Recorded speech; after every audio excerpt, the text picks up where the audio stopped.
के लिए निहायत जरूरी होती हैं उनको नहीं कर पाते और वे सिर्फ जो है प्रकृति के ऊपर छोड़ देते हैं, जिसके चलते उनकी पैदावार बहुत कम होती है। अगर किसान भाई इसी चीज का ध्यान रखे कि हमको वैज्ञानिक तरीके से मखाने की खेती करना है तो तालाब के अंदर भी वे कुछ अच्छी उपज ले सकते हैं। इस तालाब की हमने अभी जुताई करा दी है, इसमें हमने FIM डाला है, फार्म यार्ड मैन्योर, और फार्म यार्ड मैन्योर मखाने की खेती के लिए बहुत आवश्यक है और उसको जो है 10-15 दिन के लिए छोड़ दें। अब ये समय है इसको थोड़ा एकसार करके इसमें पानी भर के इसमें कौदा करके और इसके अंदर मखाने की रोपाई शुरू कर सकते हैं। रोपाई से पहले और उर्वरकों की आवश्यकता जो होती है मखाने के अंदर 100 किलोग्राम नाइट्रोजन, 60 किलोग्राम फास्फोरस और 40 किलोग्राम पोटास और इसके साथ में 25 किलोग्राम जो है आपका जिंक सल्फेट, उसकी भी किसानों को इसमें आपूर्ति करनी चाहिए। अब इसके अंदर पानी भरकर इसका कौदा करके इस 100 बाई 100 मीटर के स्पेसिंग पर इसकी जो है रोपाई कर दे किसान भाई। और रोपाई करते समय एक चीज का थोड़ा खास ध्यान रखे कि जो पौधे हैं पौधे स्वस्थ हों और उन स्वस्थ पौधों को रोपते समय जो उनका ऊपरी सिरा है जिसको हम शूट कहते हैं उसका विशेष ख्याल रखना होगा, वो मिट्टी में नहीं जानी चाहिए। अगर कोई पौधा जिसका सूट मिट्टी में चला गया तो वो 2-3 दिन के बाद में बिल्कुल खत्म हो जाएगा और लगेगा किसानों को शायद इसके अंदर शायद कोई बीमारी है। मखाने के उसमें ऐसी कोई बीमारी की इसके अंदर नहीं आती शुरुआती दौर के अंदर, इसलिए रोपाई के वक्त विशेष ध्यान उसमें रखने की जरूरत पड़ेगी। करीबन 1 हफ्ते बाद में जब पौधे अच्छे तरीके से उसके अंदर स्टेबलिश कर जाएंगे, उनकी जड़ें पकड़ जाएगी, धीरे धीरे पानी का स्तर बढ़ाना और पानी का स्तर इसके अंदर जो है 1 फीट के आसपास ही रखेंगे। तालाबों के अंदर की बात करूंगा मैं। मखाने की खेती स्थिर जल वाले क्षेत्रों में की जाती है जिसका औसतन गहराई 1 से 1.5 मीटर तथा तलहटी पर ह्यूमस का अच्छा जमाव होना उपयुक्त पाया गया है। अधिक गहराई वाले तालाब एवं प्रवाहित जल में मखाना की खेती अनुपयुक्त होता है। मखाना के बेहतर उत्पादन प्राप्त करने के लिए केवाल या काली दोमट मिट्टी अधिक उपयुक्त होती है। तालाब का पानी और मिट्टी अम्लीय होने पर चूने का प्रयोग कर उसमें सुधार लाने से मखाने की खेती हेतु उपयुक्त हो जाती है। सामान्यतः मखाने की खेती हेतु तालाबों में सालों भर पानी रहना तथा पानी का pH 7.1 से 8.2, पारदर्शिता 40 से 50 सेंटीमीटर तथा पानी का तापक्रम 18 डिग्री से 25 डिग्री सेंटीग्रेड उपयुक्त पाया गया है। मखाने के बीज बुआई से पूर्व तालाबों में जलकुंभी या अन्य जलीय घास अर्थात खरपतवार हो तो उसे पूर्ण रूपेण अक्टूबर से नवंबर माह के अंत तक निकाल देना चाहिए। मखाने के बीज की बुआई नए तालाबों में पूरी तरह की जाती है क्योंकि बीज की अंकुरण क्षमता 50 से 60% ही रहती है। तत्पश्चात पुनः बीज बोने की आवश्यकता नहीं होती। पुराने तालाबों में पिछले फसल के बीज से नई फसल पनप आती है, अतः पौधे की संख्या कम होने पर दूसरे तालाब के पौधे से प्रत्यारोपण करके खाली स्थानों को भरा जाता है अथवा उसी तालाब से अधिक घनत्व वाले जगह से पौधा निकालकर खाली जगहों को भरा जाता है। फसल की पौध रोपाई। मखाने के पौधे की रोपाई की 2 विधियां हैं। प्रथम विधि में मखाने के थावले युक्त पौधे निकालकर रोपाई तथा द्वितीय विधि में मखाने के पौध जिसे तालाब से निकालकर जड़ में मिट्टी नहीं रहती है रोपाई करते हैं। मखाने की रोपाई का कार्य तालाब में खाली स्थान पर करते हैं, अन्यथा नए तालाब में 1 से 1.5 मीटर कतार से कतार एवं पौधे से पौधे की दूरी पर लगाते हैं। हम फिर हाजिर होंगे लेकिन इस ब्रेक के बाद।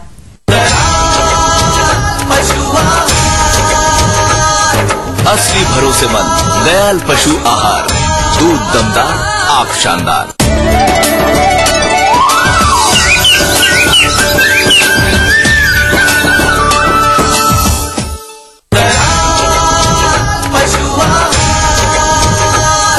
असली भरोसेमंद दयाल पशु आहार, दूध दमदार, आप शानदार।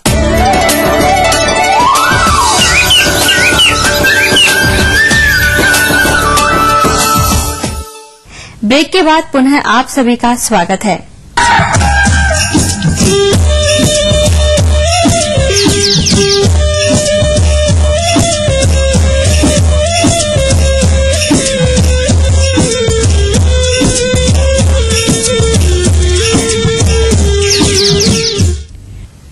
किसान भाइयों, राज्य में कृषि आधारित सह व्यवसायों की बात की जाए तो हमारे किसान भाई पशुपालन, मुर्गी पालन आदि को अपनाए हुए हैं। इसी के अंतर्गत आज हम बात करते हैं बैकयार्ड मुर्गी पालन यानी घर के पिछवाड़े मुर्गी पालन की, जो काफी सरल एवं कम लागत में शुरुआत करने वाला यह लाभकारी व्यवसाय प्रदेश के कमजोर एवं भूमिहीन किसानों द्वारा अपनाया जा रहा है।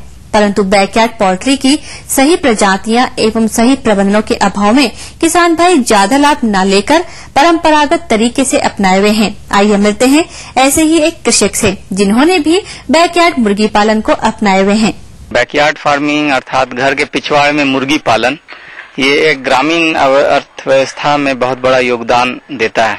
आमतौर पर ये बहुत पहले से इसका प्रचलन चला आ रहा है कि लोग जो है अपने घरों में 2, 4, 10, 20, 50 की संख्या में मुर्गी पालते हैं। आमतौर पर जो देसी मुर्गी का पालन होता है वो 80 से 90 अंडा प्रति वर्ष देती है। इसके पालन के लिए एक छोटा सा घर बनाना आवश्यक है। बैकयार्ड पोल्ट्री का खूबी ये है कि आप उसको अगर थोड़ा सा दाना वगैरह की व्यवस्था कर दें तो ये चरा करके जो अन्य इसकी आवश्यकता होती है, जैसे प्रोटीन की आवश्यकता या मिनरल मिक्सर, मिनरल विटामिन्स की, ये हरा घास फूस कीड़ा मकोड़ा खा करके इसकी पूर्ति कर ले, तो उस पे अंडा का उत्पादन खर्च काफी कम हो जाता है। एक किसान को 50 मुर्गियों से शुरू करे तो 50 मुर्गी के साथ साथ जो है वो 8-10 जो है मुर्गा भी रखे। और ग्रामीण स्थिति में जो है गरीब किसान लोग हैं, अगर इसका उत्पादन सही माने में करें तो बहुत अच्छी जो है आय प्राप्त करके अच्छा जीवोपार्जन कर सकते हैं। जबकि आज के समय में बैकयार्ड मुर्गियों की नई नस्लें आ गई है, जिनका ठीक प्रकार से आहार एवं रख रखाव प्रबंधन कर प्रदेश के किसान भाई अच्छा लाभ ले सकते हैं। इसी सोच के तहत आज हम बैकयार्ड मुर्गियों का पालन कैसे करें और किस प्रकार से कम लागत में इस सह व्यवसाय से अच्छा लाभ लें, इसके लिए आइए मिलते हैं एक विषय विशेषज्ञ डॉक्टर CM यादव से। उन्नत नस्ल की मुर्गियां पालकर अपने आजीविका में अच्छी वृद्धि कर सकते हैं। द्विप्रयोजनीय या द्विउद्देश्य डाइलैंड रेड और प्रतापधन नस्ल की मुर्गियां अच्छी रहती है। अधिक लाभ प्राप्त करने के लिए नई विकसित प्रजातियों कैरी देवेंद्रा, कैरी निर्भीक, कैरी श्यामा, क्राइलर आदि का प्रयोग कर सकते हैं। प्रतापधन वह अभी हाल ही में महाराणा प्रताप कृषि एवं प्रौद्योगिकी विश्वविद्यालय उदयपुर के कुक्कुट फार्म पर है। प्रतापधन मुर्गी है, ये एक बहुरंगी पक्षी है, इसलिए यह मुर्गी दोनों उद्देश्य के लिए उपयुक्त है, जिसमें 160 अंडे प्रति मुर्गी प्रति वर्ष प्राप्त होता है और इस मुर्गी का मीट भी काफी अच्छा, ग्रामीण अंचल के वातावरण को सहन कर लेती है, रोगों का प्रकोप कम होता है। 5.5 से 6 महीने में इस मुर्गी का वजन 2 से 2.25 किलो हो जाता है और इसी देना प्रारंभ कर देती है तथा 5.5 से 6 महीने में इस मुर्गे का जो वजन 3 से 3.5 किलो तक इसका वजन हो जाता है। मुर्गा 500 से 600 रुपए के बीच में आसानी से बिक जाता है और एक देसी टाइप में दिखता है। चोंच है काफी लंबी होती है, जिसमें प्रभुक्षों से अच्छी तरह सुरक्षा हो जाती है। ये मुर्गी विपरीत सहने की क्षमता के कारण घर के पिछवाड़े व खुले में आसानी से पाला जा सकता है। इस मुर्गी की जो मुख्य विशेषता है वह कुड़क क्षमता का गुण है। प्रतापधन मुर्गी का वार्षिक अंडा उत्पादन जो देसी मुर्गियों इसकी अपेक्षा 274% अधिक अंडा उत्पादन प्रतापधन मुर्गी से मिलता है और 8 सप्ताह की आयु में इसके शरीर का वजन 680 ग्राम से 720 ग्राम तक हो जाता है। 20 सप्ताह की आयु में शरीर का वजन 2 किलो 300 ग्राम तक हो जाता है। मुर्गियों की देखभाल के लिए जो मुख्य रूप से जो देखभाल करनी चाहिए, ये जो मुर्गी पालन जो घर दिख रहा है इसमें चारों ओर जाली लगी रहती है, बोरी या टाट से अच्छी तरह से ढक देना चाहिए और दिन में बोरी को वापस ऊपर टांक देना चाहिए और रात में सुव्यवस्था होनी चाहिए। टांकने वाला फीडर रहता है जिसके हैंगिंग फीडर कहते हैं। इस फीडर में मुर्गी जितना दाना खाती है उतना खा लेती है, बाकी इस फीडर में रहता है। इससे मुर्गी पालकों को आर्थिक नुकसान नहीं होता है। जो पानी पिलाते हैं वह पानी ताजा होना चाहिए। पानी के साथ ही इनको विटामिन का घोल पिला देना चाहिए या विटामिन और खनिज दाने में मिक्सर कर देना चाहिए, रोग वगैरह नहीं आए और ठंड से बच सके। लेकिन यदि मुर्गियों को संतुलित आहार दिया जाता रहे तो मुर्गियों की शारीरिक वृद्धि तथा अंडा उत्पादन में बढ़ोतरी होगी। संतुलित आहार मुर्गी पालक बाजार से खरीद सकता है।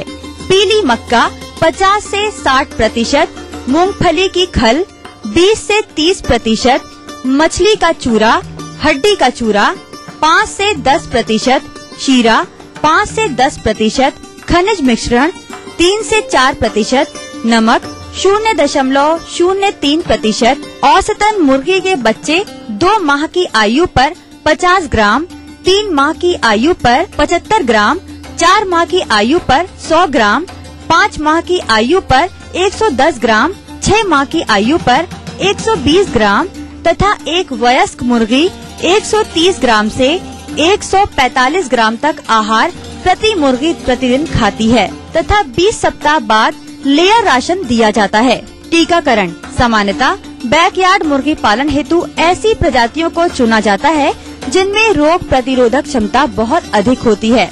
उनमें टीकाकरण व अन्य बीमारियों की रोकथाम की बहुत ही कम आवश्यकता पड़ती है, लेकिन फिर भी मैरेक्स, रानीखेत, गम्बोरो आदि के टीके लगवा देने चाहिए। बैकयार्ड मुर्गियों की आय व्यय की गणना की जाए तो यह इस प्रकार है।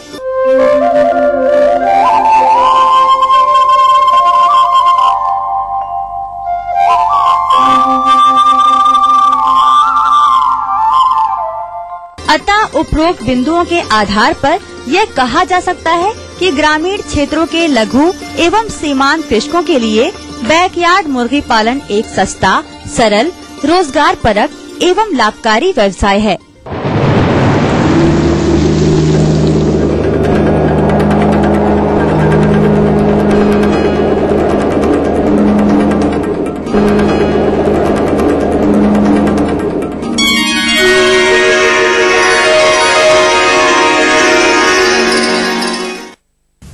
मौसम विभाग द्वारा भेजे गए पूर्वानुमान रिपोर्ट के आधार पर बिहार एवं झारखंड के किसान भाइयों को सलाह दी जाती है कि कृषि मौसम परामर्शी सेवा राजेंद्र कृषि विश्वविद्यालय पूसा समस्तीपुर द्वारा भेजे गए मौसम रिपोर्ट के आधार पर समस्तीपुर तथा आसपास के किसान भाइयों को सलाह दी जाती है कि गेहूं की कटनी तथा दौनी के लिए मौसम के अनुकूल रहने का अनुमान है। इस कार्य को उच्च प्राथमिकता देकर संपन्न करें।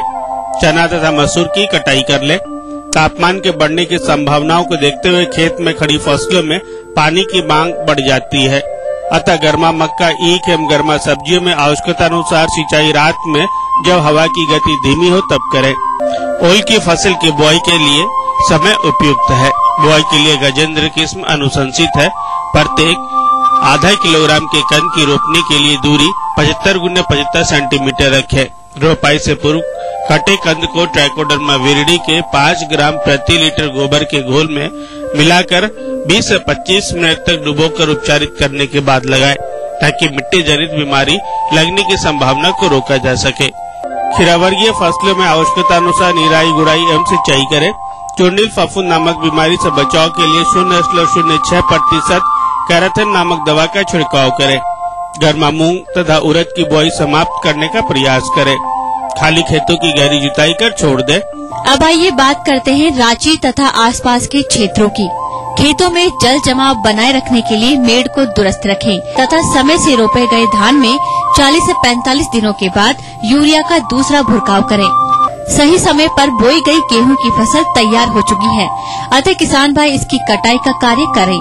फसल काटते समय अगर पौधों में लूज स्मट रोग से ग्रसित बालियां दिखाई पड़े तो उन बालियों को पॉलिथीन के थैले से ढककर तोड़ लें तथा किसी गड्ढे में दबाकर नष्ट कर दें। रोगी बालियों को काटते समय यह ध्यान रखें कि उसका चूर्ण नीचे जमीन पर नहीं गिरे। यह प्रक्रिया उन किसान भाइयों के लिए अति महत्वपूर्ण है जो कि इस फसल को अगले वर्ष बीज के रूप में व्यवहार करना चाहते हैं। जो किसान भाई पहले ही फसल को काट चुके हैं वे फसल को धूप में अच्छी तरह सुखाने के बाद ही थ्रेसिंग का कार्य करें। साथ ही साथ अनाज भंडारण के पूर्व भी गेहूं को अच्छी तरह सुखा लें। गर्मा मूंग फसल के अंतर्गत अगर मिट्टी में नमी की कमी हो तो एक हल्की सिंचाई अवश्य करें। सिंचाई के पहले निराई गुड़ाई अवश्य कर ले ताकि मिट्टी में नमी ज्यादा से ज्यादा दिनों तक संचित रह सके। लत्तर वाली सब्जियों जैसे खीरा, ककड़ी, कद्दू, कदीमा इत्यादि में लाल भ्रंग कीड़ों का आक्रमण हो रहा है, जिसके कारण पत्तियां बुरी तरह से प्रभावित हो रही हैं। इससे बचाव के लिए नीम से बने कीटनाशी जैसे अचूक, निमेरीन, निमेटीन, निमेसीडीन इत्यादि में से किसी एक दवा का छिड़काव 5 मिलीलीटर प्रति लीटर पानी की दर से 10 दिन के अंतराल पर करें। तापमान में अनापेक्षित बढ़ोतरी के कारण मवेशियों में लू लगने की संभावना बढ़ जाती है, अतः किसान भाई अपने मवेशियों को धूप से निकलने से बचाएं, ज्यादा से ज्यादा पानी पिलाएं तथा जानवरों को नियमित रूप से नहलवाते रहें। अगर मवेशी को लूग लग गया हो जिसकी पहचान है चमड़े का रंग बदलना, मुंह से झाग निकलना, आँख के उजले भाग का लाल हो जाना तथा पानी गिरना, नाक से खून निकलना, भोजन में अरुचि दिखाना इत्यादि, तो पीड़ित मवेशी का तुरंत उपचार शुरू कर दे। उपचार के लिए मवेशी को ठंडे पानी से नहलाएं, सिर एवं नाक पर बर्फ का टुकड़ा रखें तथा आवश्यकता पड़ने पर एविल दवा की सुई लगवा दे। वयस्क मवेशी को 10 मिलीलीटर, अवयस्क मवेशी को 5 मिलीलीटर तथा बकरी को 2 मिलीलीटर प्रति जानवर की दर से लगवा दे। ऐसे मौसम में बकरियों में TPR रोग के आक्रमण की संभावना बढ़ जाती है, जिसमें जानवरों में तेज बुखार के साथ मुंह में छाले पड़ जाते हैं, आंख एवं नाक से पानी निकलने लगता है तथा दस्त एवं निमोनिया के लक्षण दिखाई पड़ने लगते हैं। इस रोग का निदान नहीं होने पर जानवरों की मृत्यु भी हो सकती है। अतः इस रोग से बचाव हेतु प्रत्येक बकरियों को 3 महीने से कम एवं गाभिन बकरियों को छोड़कर TPR का टीका 1 मिलीलीटर चमड़े के नीचे लगवाएं। रोग से बचाव हेतु जानवरों को धूप से बचाएं तथा स्वच्छ एवं पर्याप्त मात्रा में पीने का पानी दें। आम एवं लीची के पेड़ों में फूल एवं फल आने के बाद नियमित रूप से सिंचाई करते रहें। लीची के छोटे छोटे फलों को गिरने से बचाने के लिए पेड़ों में प्लानोफिक्स हार्मोन का छिड़काव 5 मिलीलीटर प्रति 10 लीटर पानी की दर से करें। आम एवं लीची के छोटे छोटे फलों को पाउडरी मिल्ड्यू रोग से बचाने के लिए सल्फेक्स 2 ग्राम प्रति लीटर पानी की दर से दवा का छिड़काव करें।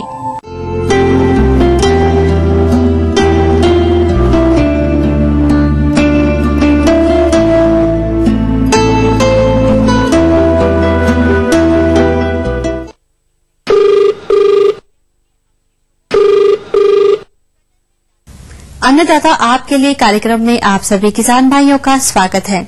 चलिए आगे बढ़ाते हैं आपके द्वारा पूछे गए प्रश्नों के जवाबों की कड़ी को, जिसके तहत पहला प्रश्न पूछा है ग्राम बलेठा जिला खगड़िया के पशुपालक ललन सिंह जी ने। आपने अन्नदाता के निःशुल्क फोन संपर्क सेवा के माध्यम से हमें बताया कि आप बछड़े बछियों हेतु संतुलित आहार प्रबंधन की जानकारी चाहते हैं। तो लालन जी, इसे तो देखिए कार्यक्रम की प्रस्तुति।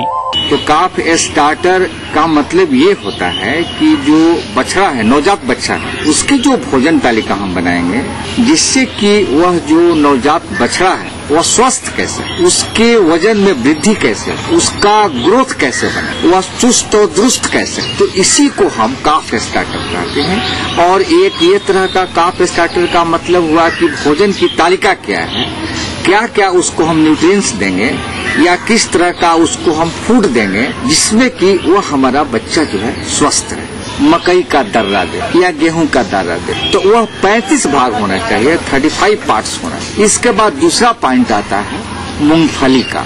मूंगफली का दाना हो, मूंगफली का चोकर हो या सोयाबीन हो या तीसी की खली हो, इसको हम 25 पार्ट्स जो है सो कि इसको रखते हैं। तीसरे पॉइंट में हम मिलाएंगे जौ, जई का दर्रा, उसको हम रखते हैं 23 पार्ट्स, 23 भाग हम उसको मिलाते हैं। चोकर है या चावल का कण है या चावल की भूसी है, उसको हम 15 भाग में। नमक तो मिलाना बहुत ही जरूरी है, इसलिए नमक की मात्रा भी होनी चाहिए, वह 1 पार्ट हम रखते हैं। विटामिन एवं खनिज मिश्रण का हम 1 भाग रखते हैं। तो इसी तरह से हम मिश्रण को बना लेंगे जिसको कि हम काफ स्टार्टर कहते हैं। इसके बाद इससे भोजन के अलावे आप जो है सो कि बछड़ा को आप दूध जो है सो कि पिलाते रहें। और इस तरह की जो मैंने अभी जिस बिंदुवार जो मैंने आपको न्यूट्रिएंट्स बताए हैं, जो भोजन की तालिका मैंने अभी जो आपको हम बताए हैं, अगर इस तरह से यदि आप करते हैं तो दोनों स्वस्थ रहेगा, माता भी स्वस्थ रहेगी और जो है सो कि उसका बछड़ा भी स्वस्थ रहेगा। अब वक्त तो चला है आपसे विदा लेने का। कल हम फिर हाजिर होंगे नई जानकारियों के साथ। आज्ञा दीजिए, नमस्कार।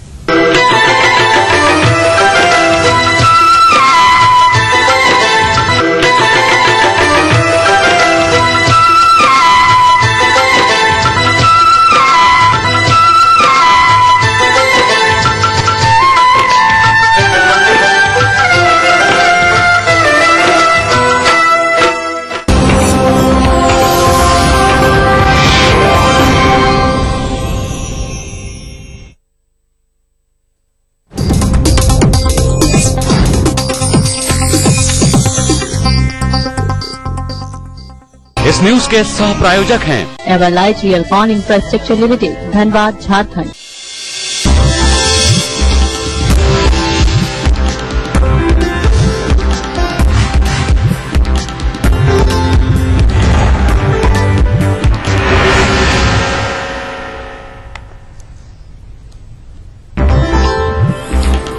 जदयू की बंदर घुड़की पर भाजपा ने तरेरी आंखें, कहा नरेंद्र मोदी पर कोई टिप्पणी बर्दाश्त नहीं, जेडीयू का टिप्पणी से इनकार।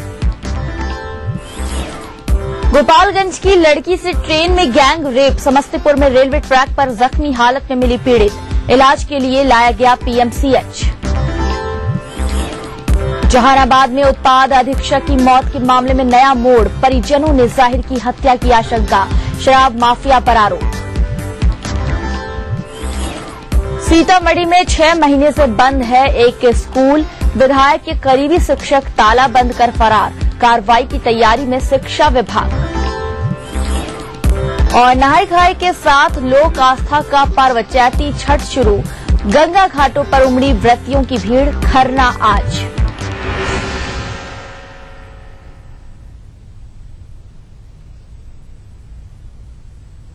नमस्कार, अपना बिहार में स्वागत है आप सबका। मैं हूं मोनिका सिंह। खबरों की शुरुआत करते हैं।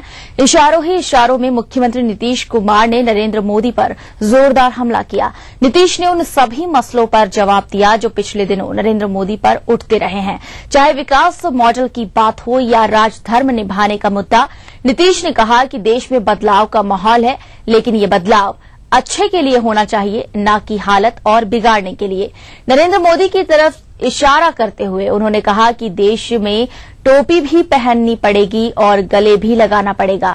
वहीं विकास के मुद्दे पर उन्होंने कहा कि ये कैसा विकास है कि बच्चे कुपोषण के शिकार हैं और लोगों को पीने का पानी नहीं मिल रहा।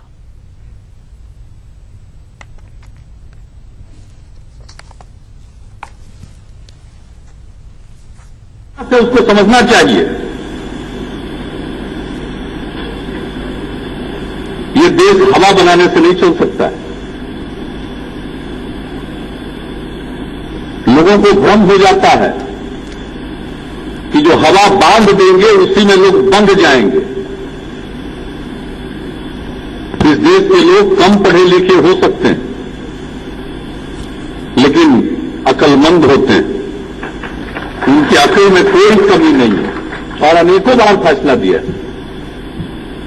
विकास तो सब जगह हो रहा था, लेकिन कैसा विकास होना चाहिए हमने एक जिक्र किया। हम लोगों के भी विकास का मॉडल है, हम तो उसी रास्ते से आगे बढ़ रहे हैं और उसी रास्ते से बढ़ेंगे कि भाई हम विकास भी कर जाएं और भुखमरी के शिकार भी लोग रहे, कैसा विकास। हम विकास भी कर जाएं, कुपोषण के शिकार लोग रहे, वो कैसा विकास है। विकास भी कर जाएं और पीने का पानी न मिले, ये कैसा विकास है। कौन सा विकास है। विकास का मतलब है बुनियादी ढांचा का भी विकास और मानव का भी विकास। ये देश प्रेम से चलेगा, मोहब्बत से चलेगा, भाईचारे से चलेगा, सद्भाव से चलेगा, गले मिलने से चलेगा, सबकी इज्जत करने से चलेगा। इसमें कभी टोपी भी पहननी पड़ेगी, कभी टीका भी लगाना पड़ेगा। इधर नीतीश के बयान के बाद बीजेपी ने कड़ा रुख अख्तियार किया। पार्टी प्रवक्ता निर्मला सीतारमण ने कहा कि नरेंद्र मोदी के खिलाफ कोई टिप्पणी बर्दाश्त नहीं की जाएगी और एनडीए गठबंधन में शामिल दलों को यूपीए सरकार को हराने के लिए काम करना चाहिए। और हमारे सहयोगी दलों का ध्यान इन विषयों से हटकर हमारे मुख्यमंत्रियों की कार्यशैली पर होगी या उन विषयों पर अपना ध्यान देंगे तो यह दुर्भाग्यपूर्ण होगा। भाजपा यूपीए सरकार के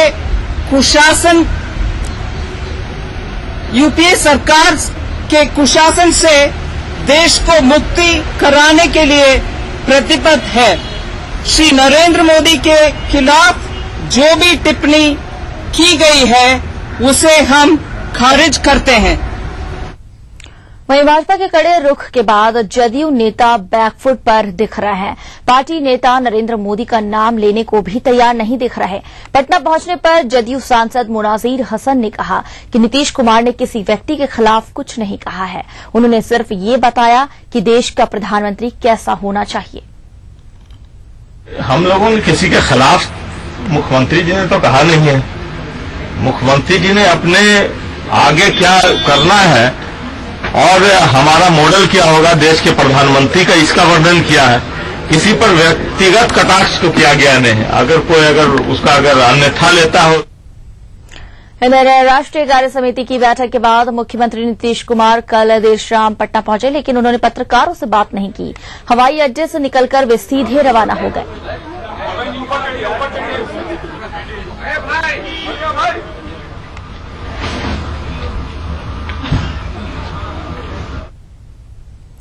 वहीं इससे पहले राष्ट्रीय कार्य समिति की बैठक के बाद जदयू ने राजनीतिक प्रस्ताव पास किया, जिसमें बीजेपी से साल के अंत तक प्रधानमंत्री पद के दावेदार के नाम की घोषणा करने को कहा गया है। साथ ही ये भी कहा गया है कि राष्ट्रीय साझा कार्यक्रम के मुताबिक उम्मीदवार का नाम तय किया जाए। साथ ही शरद यादव को तीसरी बार जदयू अध्यक्ष चुना गया। शरद यादव जो एनडीए के संयोजक भी हैं, उन्हें पार्टी संविधान में संशोधन के बाद तीसरी बार जदयू अध्यक्ष बनाया गया है। शरद यादव ने पार्टी नेताओं को अपनी जुबान पर लगाम लगाने की नसीहत दी।